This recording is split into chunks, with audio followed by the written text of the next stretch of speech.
Hello everyone. आज की हमारी कहानी है विशु की, जिसने जाना रंग बिरंगी रोटियों के आयुर्वेदिक रहस्य को। चलिए स्टार्ट करते हैं। बच्चों, क्या आपके स्कूल में भी पिंक डे, येलो डे या फिर ट्राई कलर डे मनाया जाता है? और क्या आपको पता है, जब स्कूल वाले आपसे पिंक फूड, येलो फूड या फिर ग्रीन फूड लाने को कहते हैं, तो वो सिर्फ कलर्स ही नहीं होते हैं। उन कलर्स के अंदर छुपा होता है न्यूट्रिशन का खजाना। क्या आपको पता है, जब प्राचीन समय में नालंदा यूनिवर्सिटी हुआ करती थी, तब वहाँ एक ऐसा विषय था जो लगभग हर विद्यार्थी को पढ़ाया जाता था। वो था लाइफ साइंस। ये विषय सबके लिए कंपलसरी था।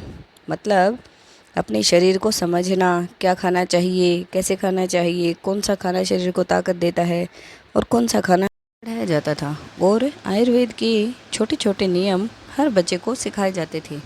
लेकिन धीरे धीरे ये बातें लोगों की ज़िंदगी से गायब होने लगी। तो चलिए आज एक मज़ेदार कहानी के ज़रिए इन्हीं पुरानी लेकिन बहुत काम की बातों को आसान तरीके से समझते हैं। एक छोटा सा बच्चा विशु अपने स्कूल बैग के साथ बहुत ही एक्साइटेड था। आज उसकी स्कूल की ट्रिप थी, लेकिन ये कोई ज़ू ट्रिप या फिर कोई पार्क ट्रिप नहीं थी। आज बच्चों को ले जाया जा रहा था एक पुराने आयुर्वेदिक क्लिनिक में, जहाँ पर सब कुछ नेचर से जुड़ा हुआ था। जैसे ही बस वहाँ पर पहुँची, विशु ने देखा चारों तरफ तुलसी के पौधे हैं, मिट्टी की खुशबू, लकड़ी की अलमारियाँ, सूखी जड़ी बूटियाँ और हल्का हल्का चंदन की खुशबू हवा में फैलाता हुआ वो चंदन का पेड़। वाह! एकदम विशु ने बोला, ये जगह तो किसी नेचर किंगडम के जैसी लग रही है। तभी वहाँ एक बुजुर्ग वैद्य जी आए और उन्होंने मुस्कुराकर कहा, स्वागत है बच्चों। आज हम आपको बताएंगे कि खाना सिर्फ पेट भरने के लिए नहीं होता है, खाना ही हमारी असली दवा है।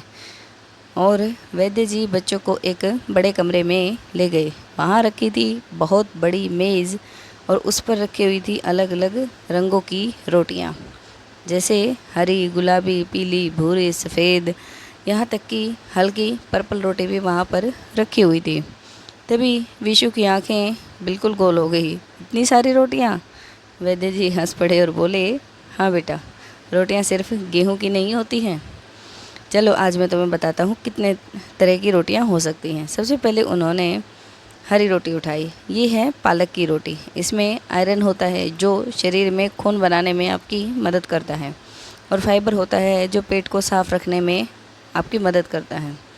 तभी विशु बोला, मतलब आयरन भी और फाइबर भी, और वो भी रोटी के साथ। तभी सभी बच्चे हंस पड़े और आगे उन्होंने दिखाई। अब आती है मेथी की रोटी।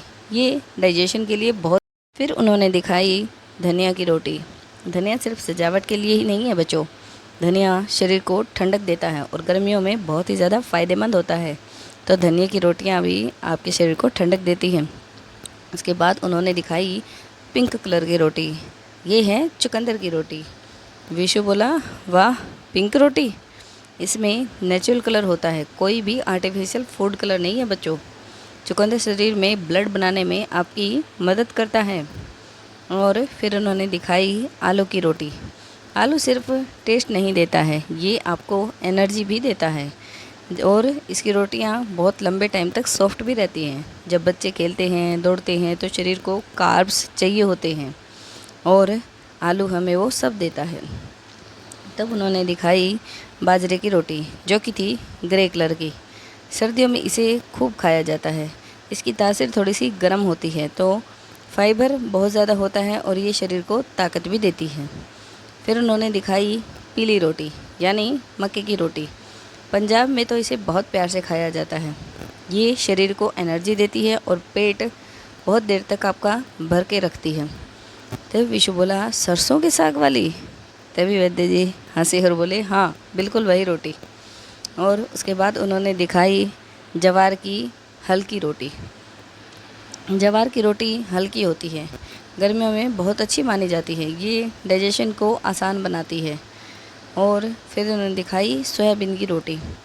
अब बच्चों ने हल्की क्रीम कलर की रोटी देखी। ये है सोयाबीन रोटी। प्रोटीन बहुत ज़्यादा होता है इसमें, मसल्स ग्रो करने में मदद करता है।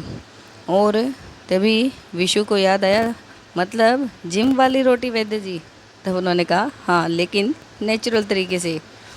तभी उन्होंने दिखाई राजमा की रोटी। राजमा में प्रोटीन और फाइबर दोनों होते हैं। अगर इसे आटे में मिक्स करके बनाया जाए तो न्यूट्रिशन वैल्यू और बढ़ जाती है। फिर उन्होंने दिखाई लौकी की रोटी। क्या आपको पता है लौकी की भी रोटी बनती है? तभी बच्चे चौंक गए। लौकी को उबाल कर इसे आटे में मिला दो तो किसी को पता भी नहीं लगेगा कि ये रोटी लौकी की बनी है, और शरीर को हाइड्रेशन भी मिलता है। तभी उन्होंने दिखाई टिंडा की रोटी। टिंडा भी ऐसे ही इस्तेमाल किया जाता है। तब विशु बोला, बच्चे जो सब्जी नहीं खाते हैं उनको रोटी में छुपा कर खिला सकते हैं। तभी वैद्य जी हंस पड़े, बोले बिल्कुल। फिर उन्होंने दिखाया बेसन का चीला। अब वहाँ तवे पर कुछ बन रहा था। अरे ये तो चीला है, तभी विशु बोला। तभी उन्होंने कहा, हाँ बेटा, ये सबसे ज़्यादा खाए जाने वाले हाई प्रोटीन फूड्स में से एक है। अगर इसमें पनीर भर के इसको बनाओ तो ये और भी इसकी ताकत बढ़ जाती है। तभी उसने पूछा, वैद्य जी प्रोटीन इतना ज़रूरी क्यों है हमारे लिए? आखिर ये करता क्या है बॉडी में? तभी वैद्य जी बोले, तुम्हारे शरीर के अंदर जो मसल्स हैं उनको ग्रो करने में मदद करता है। ये खेलने, भागने, ताकत बनाने सब में प्रोटीन काम आता है। तभी सबसे आखिर में उन्होंने दिखाई एक गरम रोटी जिसमें घी लगा था और अंदर भरा हुआ था गुड़। तभी विशु की आंखें चमक उठी, ये तो मेरी दादी भी बनाती है। वैद्य जी मुस्कुराए और बोले, घी और गुड़ का कॉम्बिनेशन बहुत पुराना है और बहुत ही अच्छा माना जाता है विशु। गुड़ में मिनरल्स होते हैं और घी शरीर को एनर्जी देता है, तो ये रोटी भी बेस्ट होती है। अभी वैद्य जी ने बच्चों से पूछा, तो बताओ पिंक फूड सिर्फ कलर है? नहीं। तभी एकदम सारे बच्चे बोले, ग्रीन फूड उसमें न्यूट्रिशन होता है, येलो फूड उसमें विटामिन्स होते हैं। तभी सभी बच्चों को लगभग समझ में आ गया था, खाना सिर्फ स्वाद ही नहीं है। आज के बाद अगर मम्मी आपको किसी भी रंग की रोटी दे तो प्यार से खा लेना, क्योंकि वो सिर्फ फूड कलर नहीं है, आपकी सेहत का ध्यान रखती है। विशु तब घर लौटते टाइम एक उसने सीख ली। वह खिड़की से बाहर देख रहा था। आज उसे समझ आ रहा था कि हर रोटी, दाल, सब्जी सिर्फ खाना नहीं होती है, उसके अंदर नेचर की छोटी छोटी पावर्स छुपी होती हैं। उसने मन ही मन सोचा, आज से मैं हर रंग की रोटी खाऊंगा। और उसने सीखा, अलग अलग रंगों का खाना शरीर को अलग अलग न्यूट्रिशन देता है। फाइबर डाइजेशन को अच्छा रखता है। प्रोटीन मसल्स की ग्रोथ के लिए अच्छी होती हैं, ज़रूरी होती है। सीजनल फूड शरीर को मौसम के हिसाब से ताकत देता है। मम्मी जो प्यार से बनाए उसमें सेहत छुपी होती है। अब आप बताइए, आपके घर में कौन सी रोटियां बनती हैं? And thanks for watching. If you like my videos and stories then please like, share and subscribe, comment ज़रूर करें।